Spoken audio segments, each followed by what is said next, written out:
La première nouvelle du jour nous conduit à Osaka et vous voyez un visage qui vous est familier puisque je vous en ai parlé à maintes reprises, que ce soit dans mes livres ou dans une longue vidéo dédiée.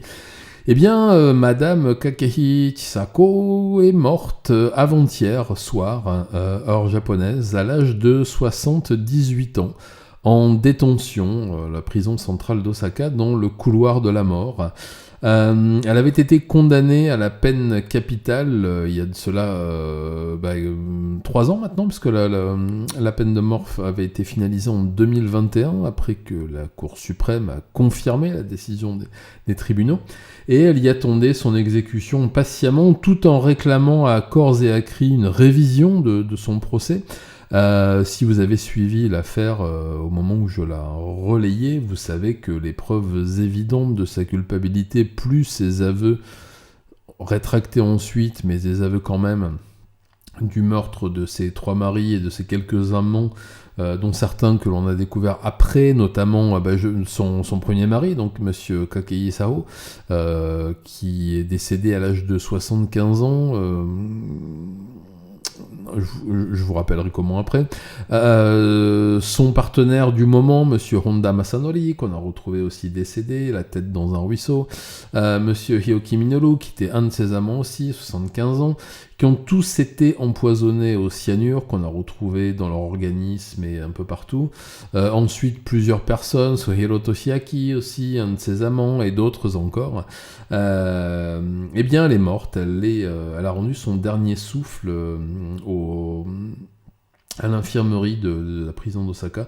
D'ailleurs, non, même pas à l'infirmerie, à l'hôpital, puisqu'elle avait été transférée. Elle a été terrassée par un cancer assez foudroyant, visiblement du pancréas, qui s'est déclaré il y a de cela quelques semaines et qui a été très très très rapide.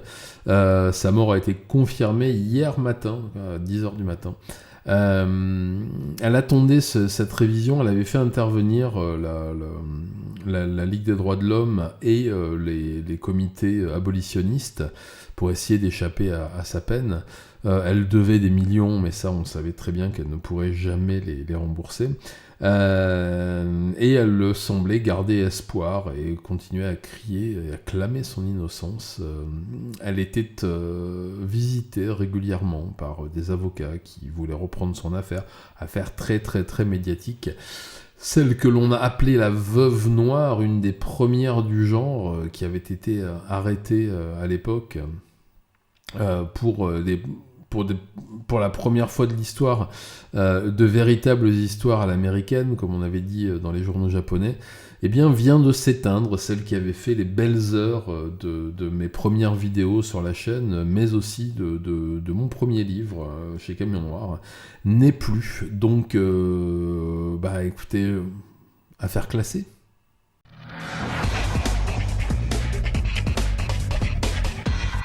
La nouvelle suivante nous conduit à Ebina, dans la préfecture de Kanagawa, où la police a découvert le corps de 3 enfants oxy par leur maman, qu'ils ont retrouvé avec une corde au cou. Rapport de la police. Qui, selon elle, le père des enfants est rentré chez lui, donc dans la petite ville de Ebina. Excusez-moi, je suis en train de repenser aux images que j'ai vues de l'affaire tout à l'heure, c'était un peu troublant. Le père des enfants est rentré chez lui vers 22h50 et a trouvé les enfants et sa femme. Lorsque la police et les pompiers sont arrivés, ils ont trouvé la fille aînée du couple, donc Hayashi Eriko, une fille de 15 ans, leur deuxième fille Mako, âgée de 30 ans, et le fils Rei, âgé de 9 ans, effondrés dans une pièce au 2e étage de la maison. Ils saignaient tous de leurs blessures à la tête, faites avec un marteau. Ils ont été emmenés à l'hôpital, mais leur décès a été confirmé à leur arrivée. Leur mère a été retrouvée pendue avec une corde autour du cou dans une autre pièce, mais elle était encore consciente. La police a déclaré qu'elle attendrait qu'elle se rétablisse avant de l'interroger. La police a aussi déclaré qu'elle interrogeait également le mari sur l'état mental de sa femme, ce qui aurait pu la pousser à vouloir tuer les enfants et elle-même. La famille vivait au 2e étage d'une maison individuelle de 2 familles, c'est quelque chose qui se fait assez souvent, vous voyez sur la photo, au Japon, et des proches vivaient au 1er étage, donc c'est une maison partagée avec des gens que l'on connaît. Pour l'instant, c'est arrivé hier soir au Japon, donc c'est quelque chose de très très frais. Pour l'instant, l'enquête n'a pas réussi. Les premiers éléments de l'enquête, j'ai regardé les nouvelles tout à l'heure, des interviews vite fait des voisins. La police les a interrogés. Il ne semblait pas avoir de drame particulier ni de conflit entre les époux. La situation financière semble pour l'instant assez viable, pardon. La mère n'avait pas déclaré de maladie, de maladie mentale, de troubles, de psychose, de quoi que ce soit, en tout cas rien de connu. Elle ne travaillait pas, elle s'occupait des enfants. Les enfants avaient une scolarité tout à fait normale dans un bon établissement du voisinage. Ça reste un mystère complet, surtout par rapport au modus operandi de la mère. Je vous parle extrêmement souvent, beaucoup trop souvent, mais malheureusement ça va s'accentuer encore plus, de ces meurtres-suicides familiaux qui en général sont faits, sont exécutés avec des moyens propres, c'est-à-dire en général d'une intoxication au CO2, vous savez que les briquettes de charbon dans une voiture ou dans une pièce calfeutrée, de temps en temps avec du poison, plus rarement avec un couteau, très très rarement, surtout quand il s'agit des enfants, mais là avec un marteau, c'est extrêmement nouveau. J'ai regardé un peu là dans les actualités récentes. J'ai trouvé qu'un seul cas à Chiba, et c'était un père qui l'avait fait. Voilà, je ne manquerai pas de vous tenir informé des suites de l'enquête qui s'annoncent assez compliquées.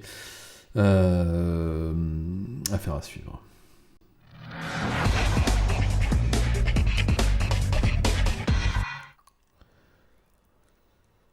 Pour vous parler de la nouvelle suivante, eh bien, je vais vous raconter une histoire qui se situe dans un contexte dont je vous parle depuis très très très longtemps.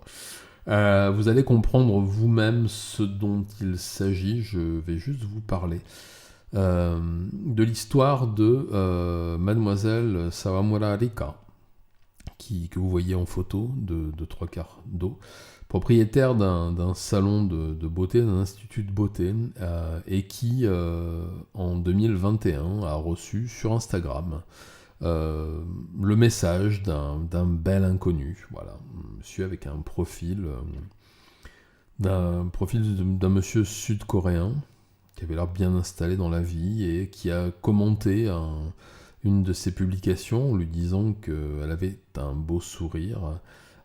Puis ils ont échangé quelques messages par messagerie. Il lui a expliqué qu'il était sud-coréen, qu'il avait 2 ans de moins qu'elle, qui avait 37 ans à l'époque, qui était femme célibataire comme beaucoup, plutôt jolie, plutôt appréciée de ses collègues, mais qui n'avait pas le temps de se marier, et puis connaissait les problèmes de couple et de relations intersexes au Japon.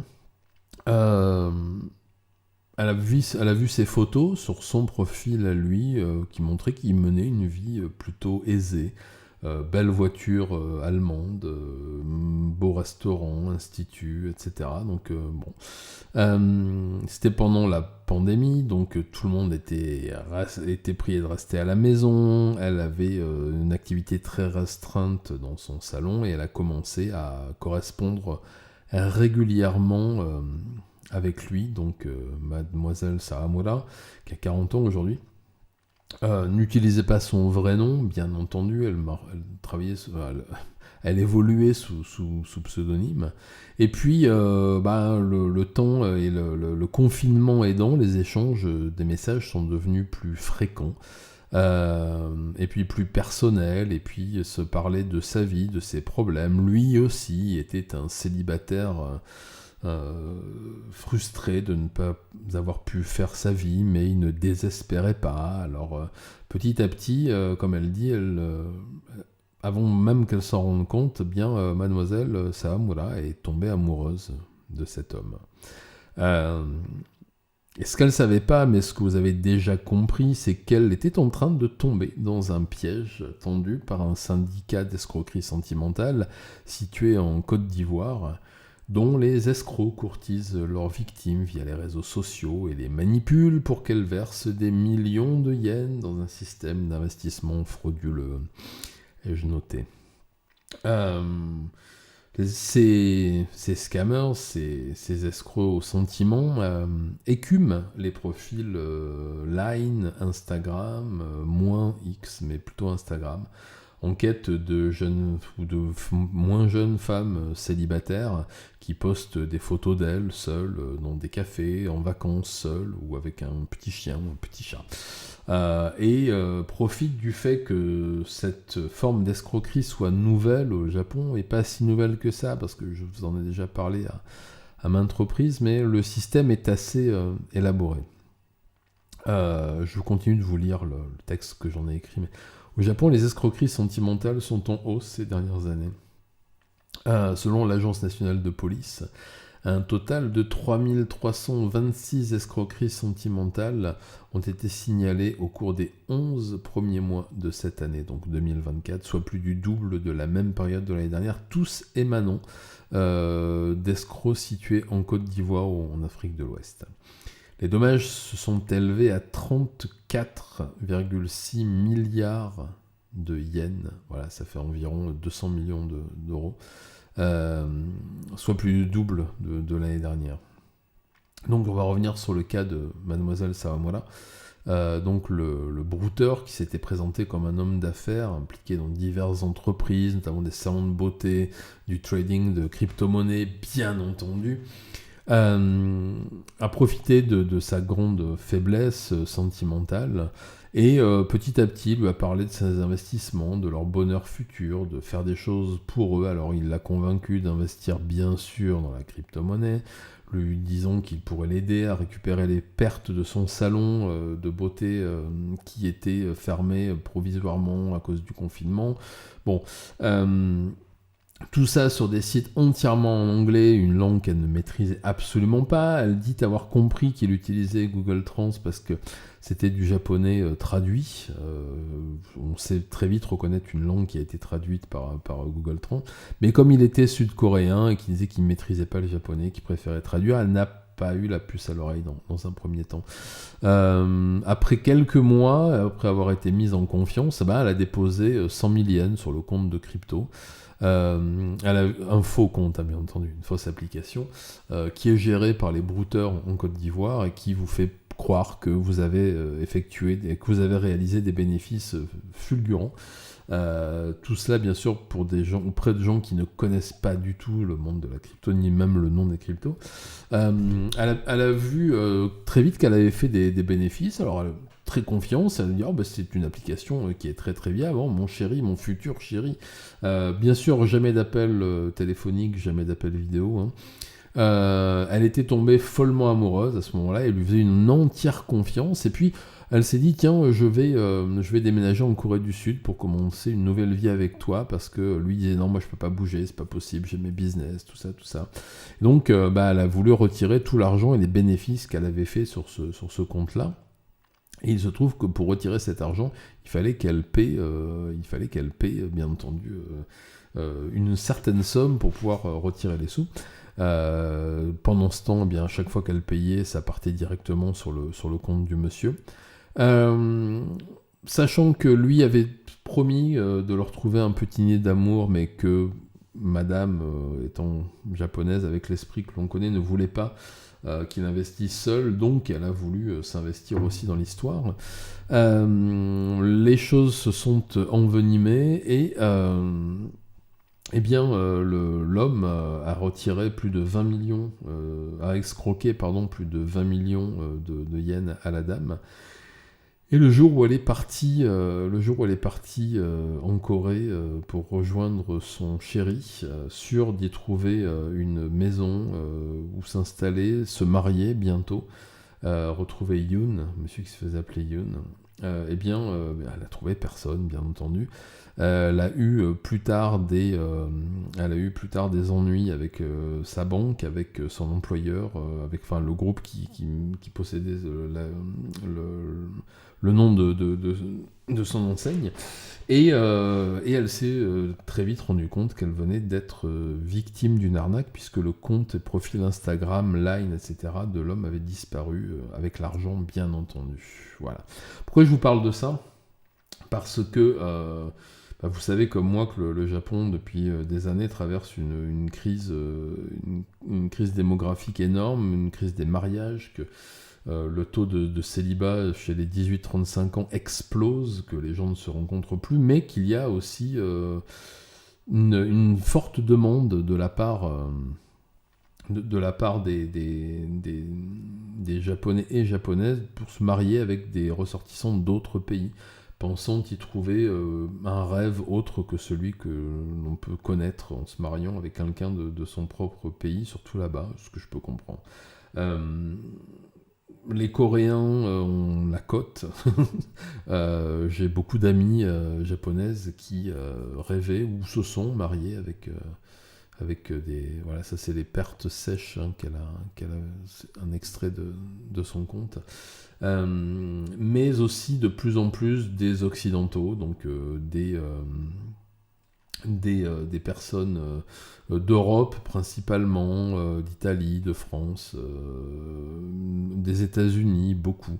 Le gros problème étant que le Japon, pour l'instant, plus depuis quelques années, mais n'avait pas été confronté à ce type d'escroquerie en ligne.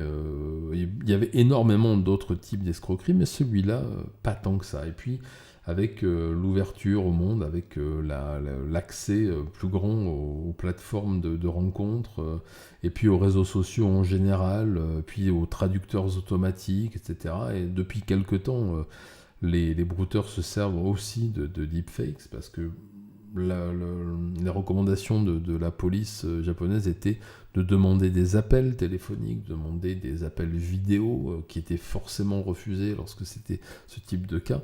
Là, ce n'est plus le cas. On peut avoir des groupes de scammers, de brouteurs qui appellent par le biais de deepfake, c'est horrible.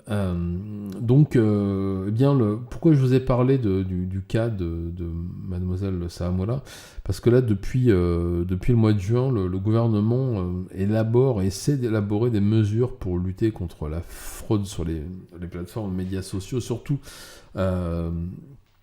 sur les applications de rencontres, et sensibiliser aussi les personnes les plus fragiles. Alors je ne suis pas tout à fait d'accord avec le terme, notamment les femmes célibataires, contre les dangers venus de l'étranger, parce que les arnaques au mariage au Japon existent, il y a des jolis cœurs coureurs de dot, mais ce type d'arnaque n'existait pas.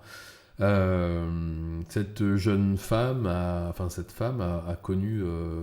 failli mettre fin à ses jours, c'est ce qu'elle explique quand elle a découvert la supercherie, mais surtout parce qu'elle avait enfin ouvert son cœur à 37 ans, et je comprends, je connais beaucoup de gens dans son cas, et elle n'a toujours pas réussi, c'est assez terrible, elle est suivie par un psy, elle est suivie par quelqu'un qui l'aide à se reconstruire. Et puis surtout les brouteurs, comme beaucoup de séducteurs étrangers, disent des choses que les hommes locaux ne disent pas forcément. Comme elle dit, il n'arrêtait pas de me dire à quel point il m'aimait, à quel point j'étais mignonne, à quel point j'étais belle, à quel point nous allons faire ceci. Il n'arrêtait pas de me faire des compliments, il m'écrivait des poèmes, me lisait des poèmes, choses dont beaucoup de femmes japonaises n'osent pas l'avouer, mais sont assez friandes dans les films et les séries. Pour avoir nombre de mes amis hommes mariés, je vois très bien que ce ne sont pas les gens et les hommes les plus galants et les plus romantiques du monde. Alors oui, effectivement, des brouteurs se sont penchés sur le problème, ça existe aussi en Europe, mais c'est plus difficile. Et ce sont des femmes d'un certain âge, et puis des veuves, des gens peut-être plus crédules. Là, ça touche une partie de la population. Je vous en avais parlé l'année dernière, mais une femme de Osaka, une professeure d'université, s'est fait avoir par ce type d'arnaque et a perdu quelques millions elle aussi. Je ne manquerai pas de vous tenir informé des suites de cette affaire et de ce qui va en découler. Affaire à suivre pour quelque temps. J'en ai...